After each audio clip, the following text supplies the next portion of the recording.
আজকে আমি চাল ভাজা বানাবো। এই যে চাল নিয়েছি, এটা সিদ্ধ চাল।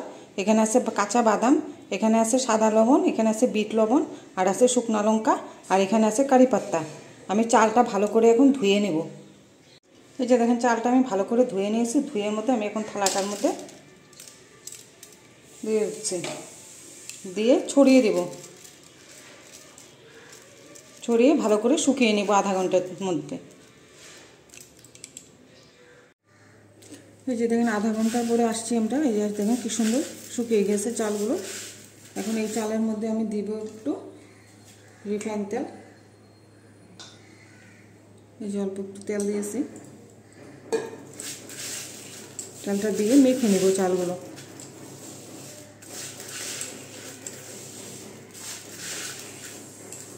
আর দিয়ে দেব এই যে লবণ অল্প। এই যে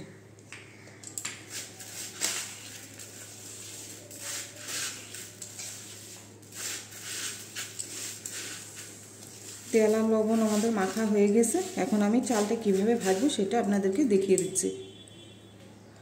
কড়াইতে যখন আমি সাদা তেল দিয়ে দিয়েছি, তেলটা গরম হয়ে গেছে।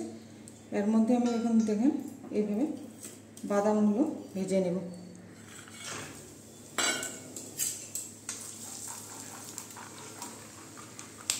যেভাবে বাদামগুলো আমি ভেজে নেব।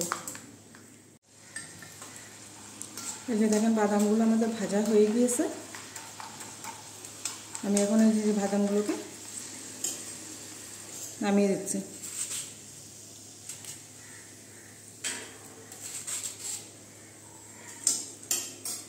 এখন এই তেলে দিয়ে দেবো যে কারি পাত্তা। এই যেভাবে ভেজে নেব কারি পাত্তাটাও।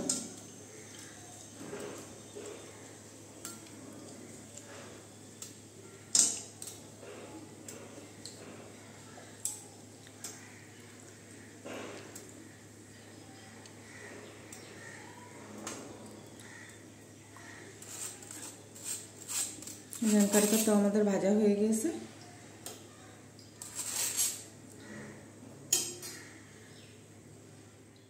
এই যে দেখুন শুকনো লঙ্কাগুলোকে ভেজে নিচ্ছি।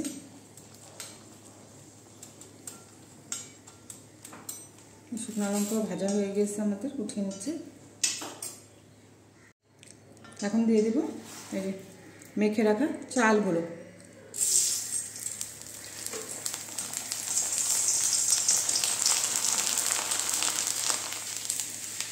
এই যে দেখেন কি সুন্দর চালগুলো ভেজেছি। দেখেন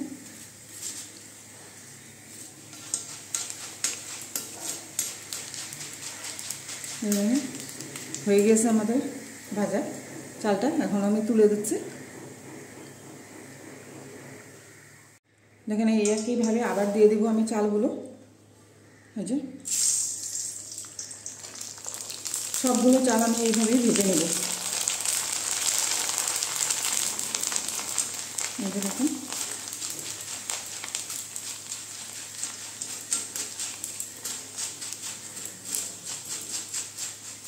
এই যে দেখেন কি সুন্দর হয়েছে। এখন আমি তুলে দিচ্ছি এটাকেও। এই যে দেখো চালগুলো আমাদের দেখেন সবগুলো ভাজা হয়ে গেছে। দেখেন কি সুন্দর ভাজা হয়েছে।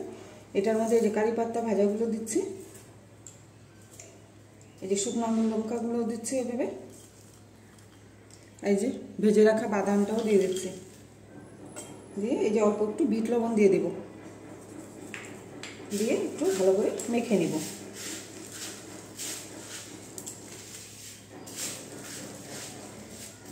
হ্যাঁ আমাদের চাল ভাজা হয়ে গিয়েছে। এটা আমি এখন বোতলের মধ্যে ভরে রাখবো।